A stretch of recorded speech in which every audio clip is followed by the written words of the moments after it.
Now I give the floor to the Honorable Prime Minister of Pakistan.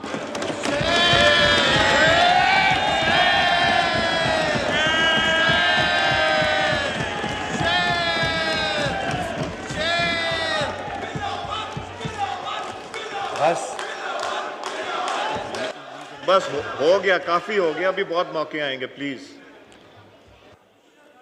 बिस्मिल्लाहिर्रहमानिर्रहीम।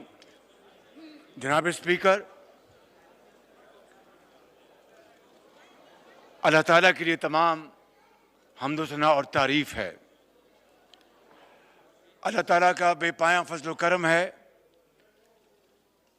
और उसका जितना भी हम शुक्र अदा करें कम है कि उसने अपनी कमाल मेहरबानी से और इस ऐवान में फ्रंट बेंचेस पर तशरीफ़ फरमा कायदीन और हमारे तमाम इन साथियों की काविश, कमिटमेंट और करोड़ों अवाम लोग पाकिस्तान में उनकी दुआओं से अल्लाह ताला ने आज पाकिस्तान को बचा लिया है।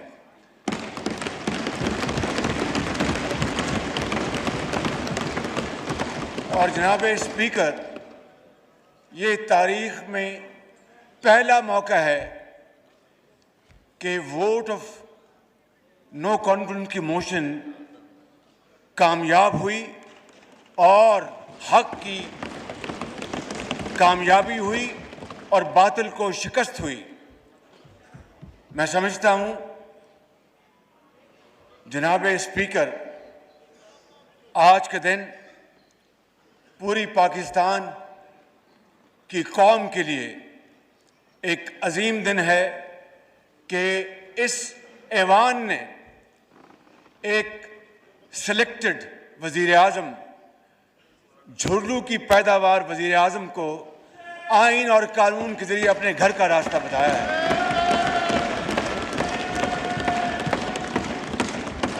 और अवाम की ये खुशी का और क्या इसकी मिसाल हो सकती है कि आज पाकिस्तान में रुपया डॉलर के मुकाबले में 8 रुपए ऊंचा गया है।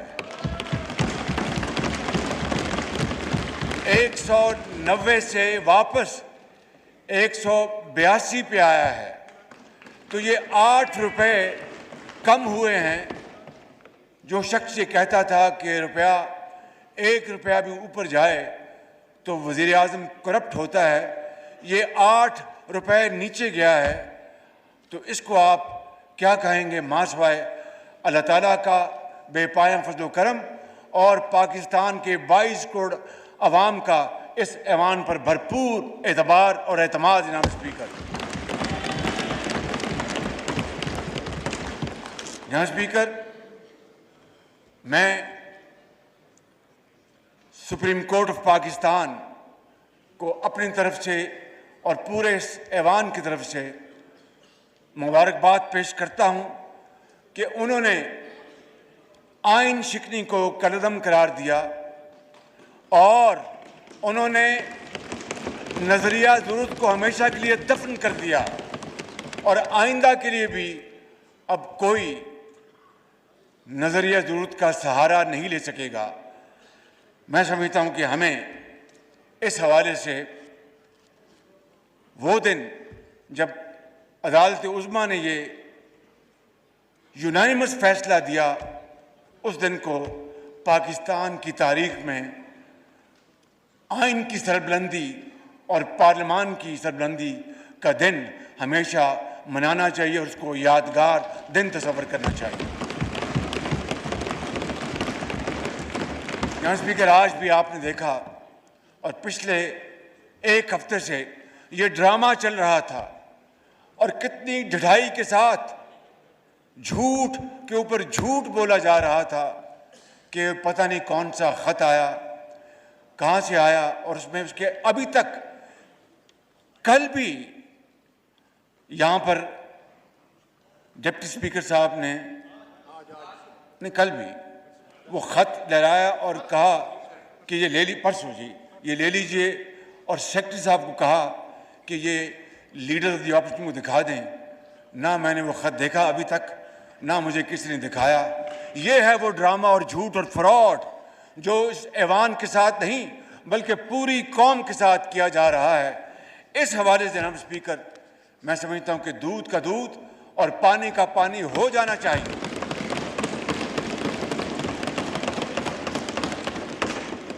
मैं ज़्यादा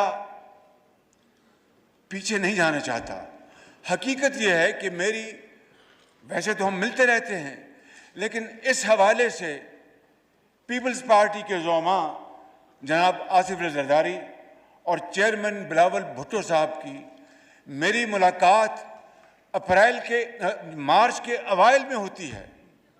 ये 8 तारीख का जो फ्रॉड बयान करते हैं, मेरी इनसे मुलाकात तो उससे कई दिन पहले होती है, और हमने आपस में ये तय किया कि हम इंशाअल्लाह इस बारे में मुशावरत करके फ़ैसला करेंगे कि वोट ऑफ नो कॉन्फिडेंस को हम आगे लेके जाएं। चुनाचे 3 मार्च को मियां नवाज शरीफ मेरे कायद ने मुस्लिम लीग नून की सेंट्रल एग्जीक्यूटिव कमेटी की मीटिंग की। पीपल्स पार्टी ने अपने ताईं अपनी मीटिंग की, और हमने बड़े डिस्कशन के बाद ये फैसला किया कि हम इस करप्ट तारीख की, करप्ट इनकॉम्पिटेंट लेड बैक हुकूमत के ख़िलाफ़ हम वोट ऑफ नो कॉन्फिडेंस लेके आएंगे। फिर हम पीडीएम में गए और पीडीएम में इसका फैसला हुआ, और इस तरह 8 मार्च को ये करारदाद जमा कराई गई। जनाब स्पीकर, ये कहते हैं कि ये ख़त 7 मार्च को आया। जिस तरह मैंने हक़ाइक़ बताए हैं कि हमारी मीटिंग्स उससे कई दिन पहले हुई और हमारे फैसले उस दिन कई दिन पहले हो चुके थे, मैं समझता हूं कि मैं इस बात की मज़ीद तह में नहीं जाना चाहता। कौम को, पूरे पाकिस्तान के 22 करोड़ आवाम को इस बात का हक हासिल है। इस पार्लियामान के ऑनरेबल मेंबर्स के एक एक मेंबर को इस बात का पूरा हक हासिल है कि वो जानना चाहते हैं कि ये हकीकत है क्या, और अगर ये झूठ है जो यकीनन है, तो फिर इस पार्लियामान के सामने आना चाहिए और पूरी दुनिया के सामने आना चाहिए, ताकि ये बहस और ये डिबेट हमेशा के लिए ख़त्म हो जाए। इसलिए मैं आज आपकी तोसत से इस पार्लियामान की खिदमत में ये अर्ज़ करना चाहता हूँ कि मैं बतौर मुंतखब वज़ीर-ए-आज़म के पार्लियामान की जो सिक्योरिटी कमेटी है, वहाँ पे इन कैमरा इसके ऊपर कमेटी के ऑनरेबल मेंबर्स को पूरी ब्रीफिंग दी जाए, जिसमें मुसल्लह अफ़वाज के तमाम सरबराह मौजूद हों, जिसमें DG ISI हो, जिसमें हमारे फॉरेन सेक्रेटरी हों, और जिसमें वो सफ़ीर हों जिन्होंने ये ख़त लिखा और उसके बाद ब्रसल्स उसकी ट्रांसफ़र हो गई। मैं समझता हूँ कि हमें फिलफौर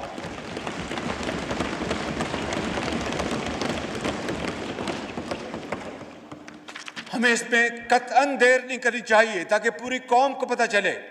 और मैं आज जनाब स्पीकर आपकी खिदमत में अर्ज़ करना चाहता हूँ अपनी तरफ से, और बिला खौफ तरदीद इन कायदीन की तरफ से मैं ये कहना चाहता हूँ कि अगर इस हवाले से अगर एक रत्ती बराबर, जनाब स्पीकर, अगर even an iota of any shade of evidence खुदा न खास्ता आ जाए कि हम किसी बैरूनी साजिश का शिकार हुए, या खुदा न खास्ता बैरूनी किसी ताकत के हमें वसाइल मिले, जिस तरह के फॉरेन फंडिंग में साबित हो चुका है, ये अगर खुदा न खास्ता एक धेले की कहीं ये साबित हो जाए या हमारी इन्वॉल्वमेंट साबित हो जाए, तो मैं यहाँ पर आपको गवाह बनाकर, उस खुदाए बुजुर्ग बरतर को गवाह बनाकर ये कहता हूँ कि मैं 1 सेकंड में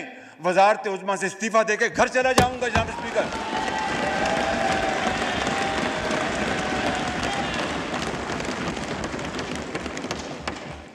इसलिए मैं समझता हूँ कि ये बहस आज ख़त्म हो जानी चाहिए।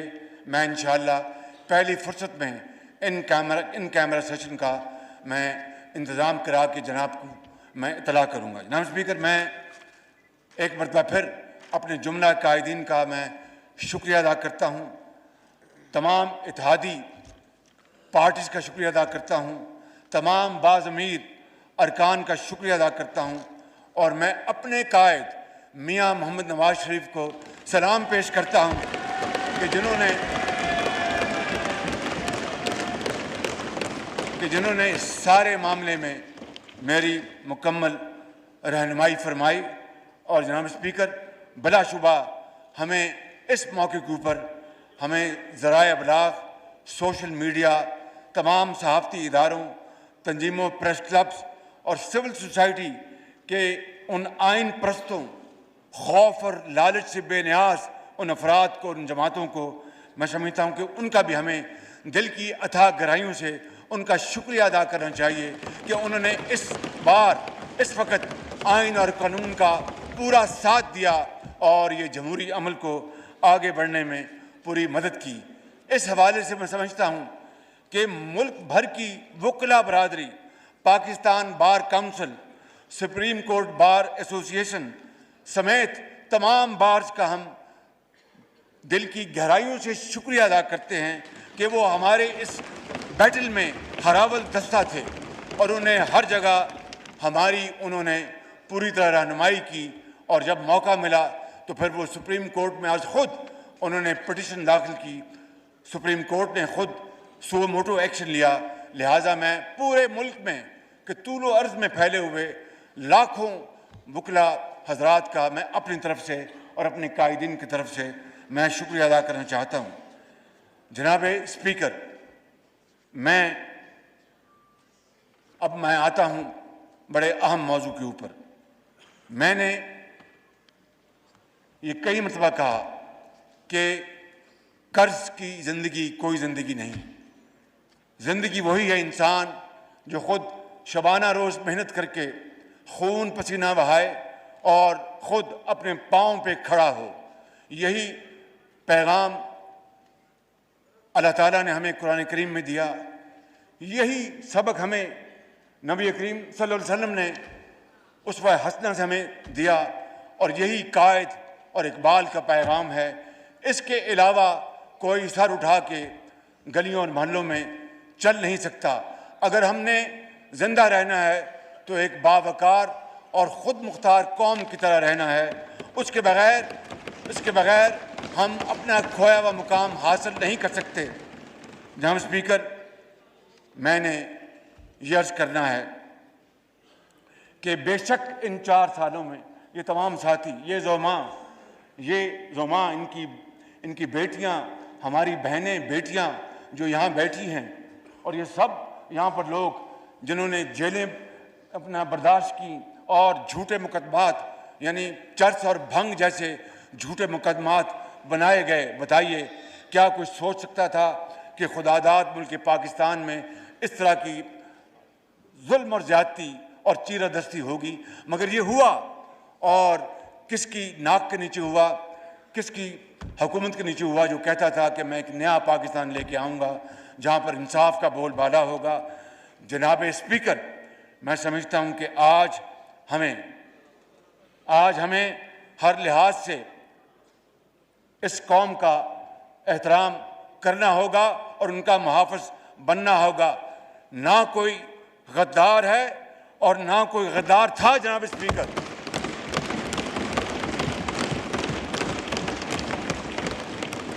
और मेरा मानना है कि अगर हमने इस मुल्क की जमहूरियत को आगे बढ़ाना है, मईशत को आगे बढ़ाना है, तो फिर डेडलॉक नहीं डायलॉग से काम लेना पड़ेगा।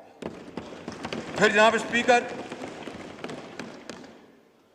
जख्म को ऊपर मरहम रखना पड़ेगा। फिर मुखासमत से नहीं मुफाहमत से काम लेना पड़ेगा पाकिस्तान के वसीतर मफाद में, और तकसीम नहीं, जो मैं समझता हूँ कि तफहीम से काम लेना पड़ेगा। यही अब्दी पैगाम इकबाल ने दिया था, यही पैगाम हज़रत कायद आज़म ने दिया था। और जनाब स्पीकर, तब्दीली बातों से नहीं आती, अगर बातों से तब्दीली आनी होती तो 4 साल में तब्दीली की हवा हमें इस दुनिया के सबसे शानदार तरक्की याफ्ता मुल्क में बदल देती।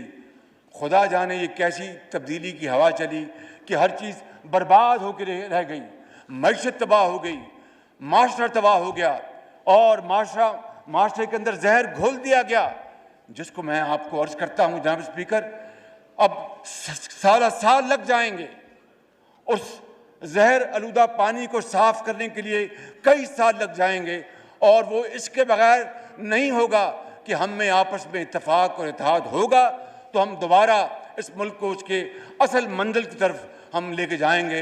वगरना मैं समझता हूँ कि फिर मुश्किलात, मायूसी खुदा न खास्ता हमारा मुकद्दर होगी। मैं यहाँ पर अर्ज़ करना चाहता हूँ कि जनाब स्पीकर, हमारी मुल्की मईशत इस वक्त इंतहाई गंभीर हालात में है और ये अल्लाह ताला का बेपाया फजल करम है कि कल और आज जो स्टॉक एक्सचेंज और डॉलर के नीचे जाने में और रुपए के ऊपर जाने में उस मालिक का ख़ास कमाल मेहरबानी है और ये इत्तेफाक और इत्तेहाद इन लीडर्स का है, इन लोगों का है जिन्होंने आज डूबती हुई कश्ती को दोबारा खड़ा करने के लिए अल्लाह ताला ने सहारा दिया है। तो मैं समझता हूँ कि इसके लिए हमें अंत तक मेहनत करना होगी, हमें खून पसीना बहाना होगा। ये मैं अपने छोटे भाई चेयरमैन बिलावल भुट्टो साहब से, मौलाना असद साहब से और जनाब खालिद सिद्दीकी साहब से और अपने बहुत मोहतरम भाई जनाब मैंगल साहब से और जनाब आगे अली नवाज शाह जी, उनसे पहले को बैठे हैं, नहीं अली नवाज शाह साहब बैठे हैं, मक्सी साहब बैठे हैं, मेरे भाई हैदर हुती साहब बैठे हैं और वो मेरे भाई दावर साहब बैठे हैं और बुक्टी साहब बैठे हैं और इनके साथी। मैं समझता हूँ कि ये मैं इनसे गुजारिश करता हूँ और बिल्कुल हम में इत्तेफाक है, अगर हमने इस मुल्क की डूबती हुई कश्ती को बचाना है और दरिया के पार लगाना है तो खुदा की कसम इसके अलावा कोई और नुस्खा कारगर नहीं साबित हो सकता मा सिवाय इत्तेहाद, इत्तेहाद, इत्तेहाद, मेहनत, मेहनत और मेहनत के। और इसके लिए हम सब अल्लाह ताला बड़ा बोल ना बुलवाए, इंतहाई आजी से उसके हजूर दुआ करते हैं कि वो हमें हिम्मत दे कि हम कोई कसर उठा ना रखें और इंशाअल्लाह ये हालत सूरत हाल बहुत ख़राब है लेकिन उस मालिक ने चाहा तो अंत तक मेहनत से ये सूरत हाल ज़रूर बदलेगी। क्यों? इसलिए कि ये मैं समझता हूँ कि इसमें ये पैगाम पिना है, खुशबुओं का एक नगर आबाद होना चाहिए, खुशबुओं का एक नगर आबाद होना चाहिए। उस निज़ाम ज़र को जो अभी दफन हो चुका है, इस निज़ाम ज़र को बर्बाद होना चाहिए। इन अंधेरों में भी जो इन्होंने 4 साल में पैदा किए हैं, इन अंधेरों में भी मंजिल तक पहुंच सकते हैं हम। जुगनुओं को रास्ता तो याद होना चाहिए।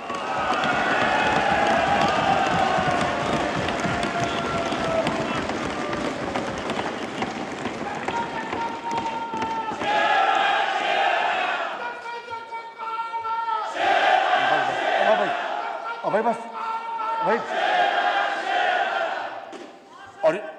और जनाब स्पीकर, ये पता है सबको, प्लीज जरा बात करने दीजिए। जनाब स्पीकर, आप चाहते हैं कि यहाँ आप नहीं चाहते कार्रवाई चले, प्लीज आप नहीं चाहते कार्रवाई चले जी। Honourable prime minister. और इस बंद का आखिरी शेर है कि ख्वाहिशों को खूबसूरत शक्ल देने के लिए कि मैं 300 अरब डॉलर ले आऊँगा और मैं 1 रुपया अपना तेल की कीमत ऊपर जाएगी तो उस वज़ीर आज़म को इस्तीफ़ा दे देना चाहिए, IMF के पास नहीं जाएंगे, मर जाएंगे। तो फिर अगर ख्वाहिशों को खूबसूरत शक्ल देनी थी तो इस शेर में पना है कि ख्वाहिशों को खूबसूरत शक्ल देने के लिए ख्वाहिशों की कैद से आज़ाद होना चाहिए। ख्वाहिशों को खूबसूरत शक्ल देने के लिए ख्वाहिशों की कैद से आज़ाद होना चाहिए। और जुल्म बच्चे जन रहा है कूचो बाजार में, अदल को भी साहिब औलाद होना चाहिए।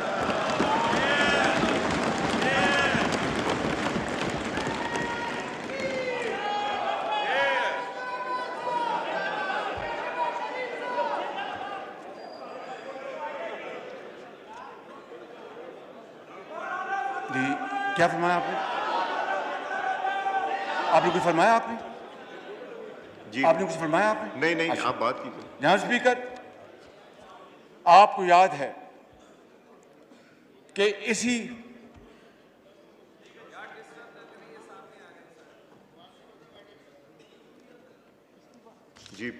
आपको याद है कि इसी फ्लोर पर फर्क ये था कि उस दिन मैं यहाँ पर था और साबिक वज़ीर-ए-आज़म यहाँ पर थे, और मैंने कहा था, और आप इस बात के गवाह हैं, पूरा ऐवान गवाह है, मैंने